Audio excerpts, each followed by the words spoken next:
Okay, we're going to make Thomas Jefferson macaroni and cheese.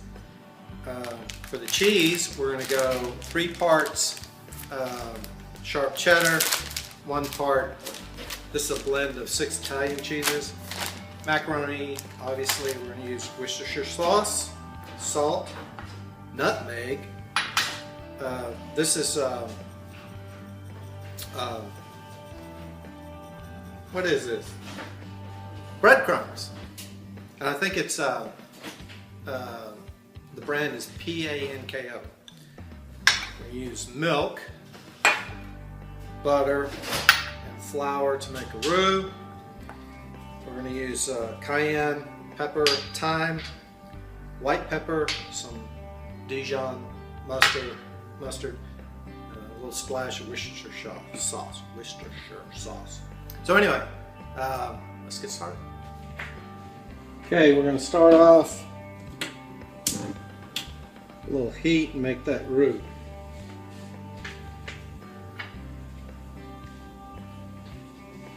This is, I think, 1/4 cup of butter.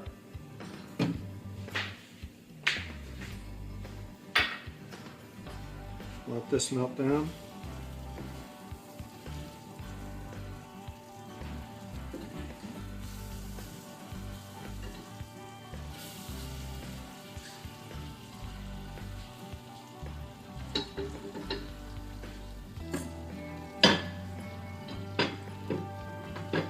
And after this melts down, we're going to add in the flour, and that's going to create a roux.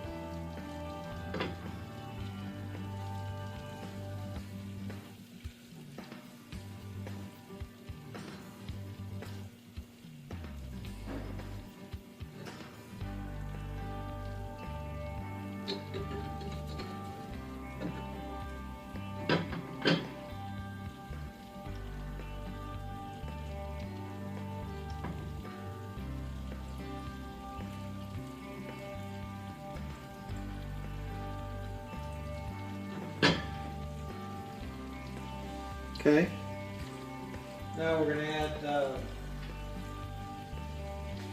our flour, and we're going to stir this. All right, we've added our cayenne, our thyme, and our white pepper, and 1 cup of milk. So now we're just stirring the roux. So all the ingredients have been added now, and we're just stirring. Cayenne, pepper, salt, nutmeg, everything, including a dash of Worcestershire sauce. We started out with just adding 1 cup of milk, and then we added I think it calls for 3 cups of milk, and your flour's in there. So we're letting this cook up a little more.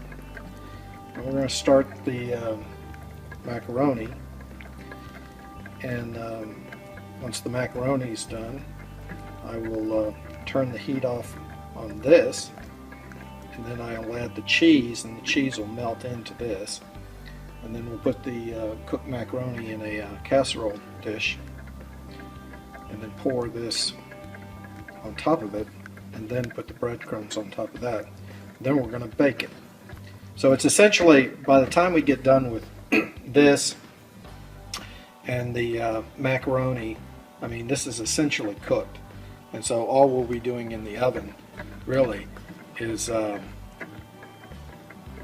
be just bringing it all together, and I mean, it's going to be a short cook in the oven. I think it's going to be 20 minutes.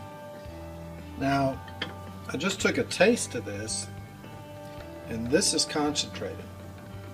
It's got a real definite kick. When you taste it at this stage, you're going, it's going to be too much of a kick. But once this is mixed in with all the other ingredients, it tames it down. Cheese tames it down. It's really good flavor when it's done. But at this point, pretty tangy. These are the cheeses, like I said. using 1 part of that Italian mix, then the sharpe, and then I put some more freshly ground Parmesan cheese. Let's give it a little extra something. Alright, I've added the cheese. I've turned the heat off. So this is going to melt to just a delicious concoction, which we're going to pour over the noodles once they're in the casserole dish.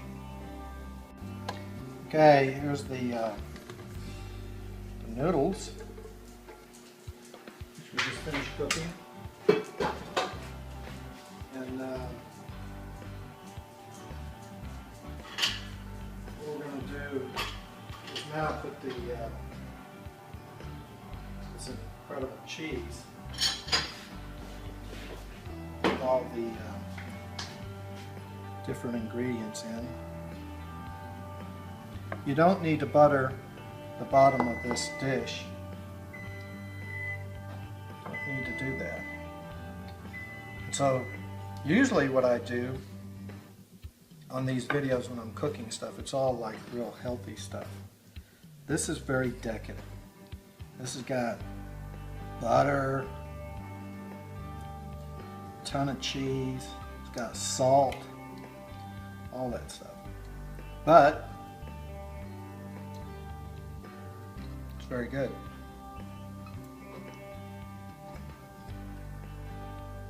Okay, now we have to mix all this together. Get all that gooiness in with all the noodles.